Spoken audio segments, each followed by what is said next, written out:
ఈరోజు మనం చాలా సెన్సిటివ్ విషయం గురించి మాట్లాడుకుందాం. కానీ మనందరం తప్పకుండా తెలుసుకోవాల్సిన ఒక కీలకమైన చట్టమిది. అదే బిఎన్ఎస్, భారతీయ న్యాయ సంహితలోని సెక్షన్ 88. ఇది గర్భస్రావానికి సంబంధించింది. ఈ చట్టం 2 అంచులున్న కత్తిలాంటిది. ఒకవైపు ప్రాణాలను కాపాడటానికి ఒక కవచంలా పనిచేస్తుంది. మరోవైపు అదే చట్టం అమాయకుల మీద ప్రయోగించే ఆయుధంగా కూడా మారిపోతుంది. సో ఈరోజు దీని గురించి లోతుగా చర్చిద్దాం. అసలు ఈ విశ్లేషణ అంతా ఒక చిన్న ప్రశ్న నుంచి మొదలైంది.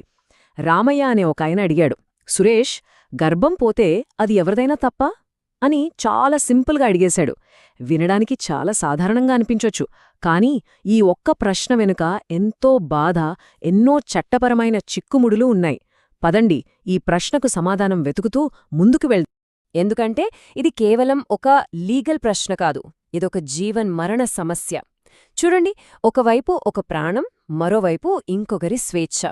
ఈ రెండిటిని చట్టం ఎలా బ్యాలెన్స్ చేస్తుంది?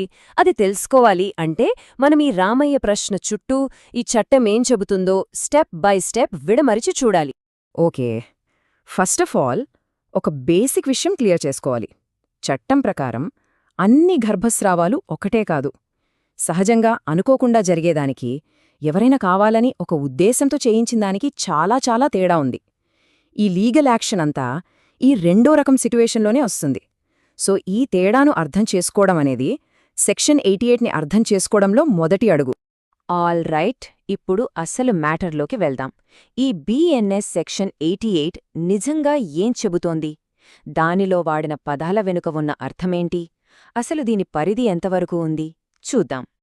ఈ చట్టానికి 2 ముఖ్యమైన భాగాలున్నాయి. రెండూ చాలా ఇంపార్టెంట్. మొదటిది, ఎవరైనా కావాలని ఉద్దేశపూర్వకంగా ఒక స్త్రీకి గర్భస్రావం చేయిస్తే అది పెద్ద నేరం, చాలా క్లియర్గా చెప్పారు. కాని అదే సమయంలో మరోవైపు చాలా కీలకమైన మినహాయింపు ఇచ్చారు.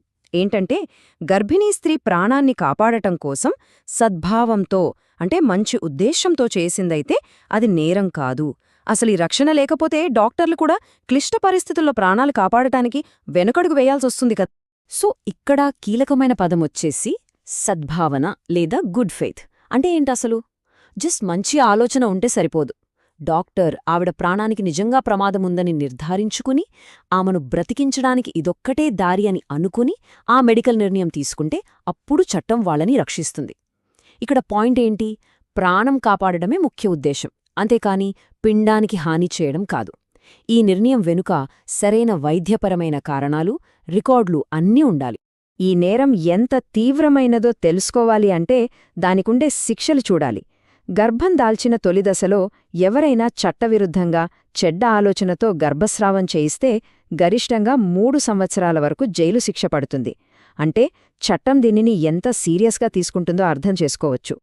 అదే గర్భం కొంచెం ముదిరిన దశలో, అంటే పిండంలో కదలికలు మొదలైనప్పుడు, దానిని చట్టం భాషలో క్విక్ విత్ చైల్డ్ అంటారు. అప్పుడుగాని గర్భస్రావం చేయిస్తే శిక్ష ఇంకా కఠినం. అప్పుడు గరిష్టంగా 7 సంవత్సరాల వరకు జైలు, ఇంకా జరిమానా కూడా వేయొచ్చు.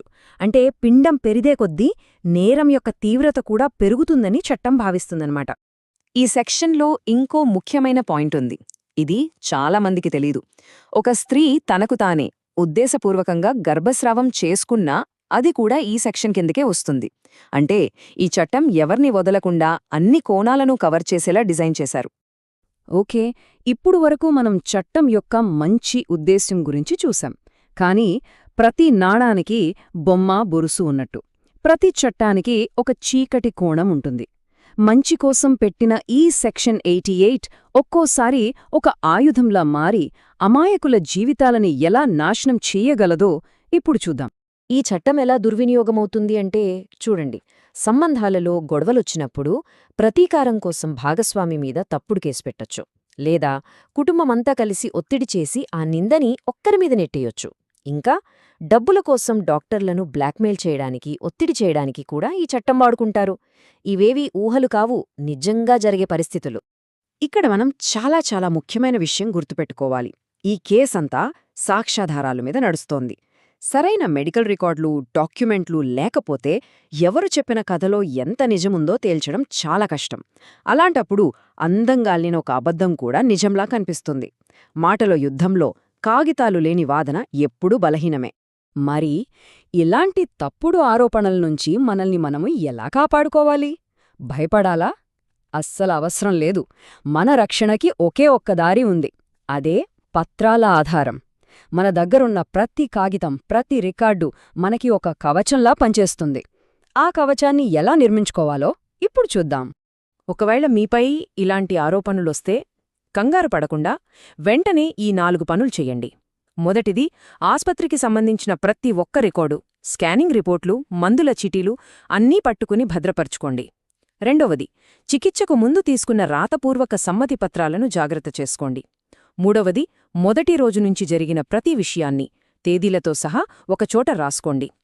చివరిగా, ప్రాణానికి ప్రమాదముంది, అందుకే ఈ నిర్ణయం తీసుకున్నారని నిరూపించే డాక్టర్ నోట్స్ సేకరించండి. ఇవే మీ వాదనకి బలమిచ్చే ఆయుధాలు. పోలీసులు విచారణకి పిలిచినప్పుడు భావోద్వేగానికి గురి కాకుండా, భయపడకుండా, చాలా ప్రశాంతంగా, ధైర్యంగా ఒకే ఒక మాట చెప్పాలి.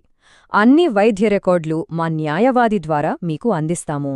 ఈ ఒక్క మాట మీ హక్కులను కాపాడుతుంది మరియు తదుపరి చర్యలను చట్టబద్ధమైన మార్గంలోకి తీసుకువెళ్తుంది. చాలా చాలా ముఖ్యమిది. ఇప్పుడు ఈ చట్టానికి ఉన్న చరిత్ర ఏంటి, అసలు దీని వెనుక ఉన్న రాజ్యాంగపరమైన మద్దతు ఏంటి అనేది చూద్దాం. ఎందుకంటే ఒక చట్టం లోతు తెలుసుకోవాలి అంటే దాని వేర్లెక్కడున్నాయా తెలుసుకోవాలి కదా. చాలామంది బిఎన్ఎస్ అంటే కొత్త చట్టాలు అనుకుంటున్నారు.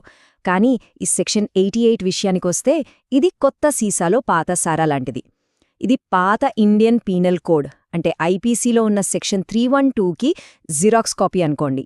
నేరం నిర్వచనం, సద్భావన మినహాయింపు, శిక్షలు అన్నీ అవే. కేవలం చట్టం పేరు, సెక్షన్ నంబర్ మారాయి. అంటే దీని వెనకున్న న్యాయసూత్రం ఎన్నో ఏళ్లుగా మారలేదన్నమాట. మన రాజ్యాంగమే ఈ చట్టానికి పెద్ద మద్దతు. ఆర్టికల్ 21 అంటే జీవించే హక్కు, ఒక స్త్రీ ప్రాణాన్ని కాపాడటానికిచ్చే సద్భావన మినహాయింపుకు రాజ్యాంగబద్ధమైన బలమిస్తుంది. అలాగే ఆర్టికల్ 14 చట్టం ముందు అందరూ సమానమేనని, విచారణ కేవలం ఆరోపణల మీద కాకుండా ఆధారాలు, రికార్డుల మీద నిష్పక్షపాతంగా జరగాలని చెప్తుంది. తప్పుడు ఆరోపణల నుండి రక్షణ అనేది కూడా మన న్యాయ ప్రక్రియలో ఒక భాగం. సో మనమీ విశ్లేషణ చివరికి వచ్చేశాం. మళ్ళీ మొదటికి వెళదాం, రామయ్య అడిగిన ప్రశ్న దగ్గరికి. ఈ చర్చంతా అయ్యాక మనం నేర్చుకోవాల్సిన అసలు నీతి ఏంటి, గుర్తుపెట్టుకోవాల్సిన ముఖ్య పాఠాలు ఏమిటి? ఈ 4 విషయాలు మనం గట్టిగా గుర్తుపెట్టుకోవాలి. 1, ఇదేదో పుకార్ల విషయం కాదు, ఒక జీవన్మరణ సమస్య. 2, తప్పు చేసిన వాళ్లకి చట్టం శిక్ష వేస్తుంది. 3, ప్రాణాలు కాపాడాలి అనే మంచి ఆలోచనతో పనిచేసేవాళ్లకి అదే చట్టం అండగా ఉంటుంది. ఇక 4ది, అన్నిటికన్నా ముఖ్యమైనది, క్లిష్ట సమయంలో మిమ్మల్ని కాపాడేది మీ కథలు కాదు, మీ చేతిలో ఉన్న కాగితాలు, ఆ రికార్డులు మాత్రమే. సో నేను మిమ్మల్ని ఒక ఆఖరి ప్రశ్నతో వదిలేస్తున్నాను. ఒకవేళ మనం ఇలాంటి పరిస్థితిలో చిక్కుకుంటే న్యాయస్థానం ముందు మన బలమైన గొంతుక ఏది అవుతుంది? మనం చెప్పే కథ, లేక ఎవరూ కాదనలేని మన దగ్గరున్న రికార్డ్లా? దీని గురించి ఆలోచించండి.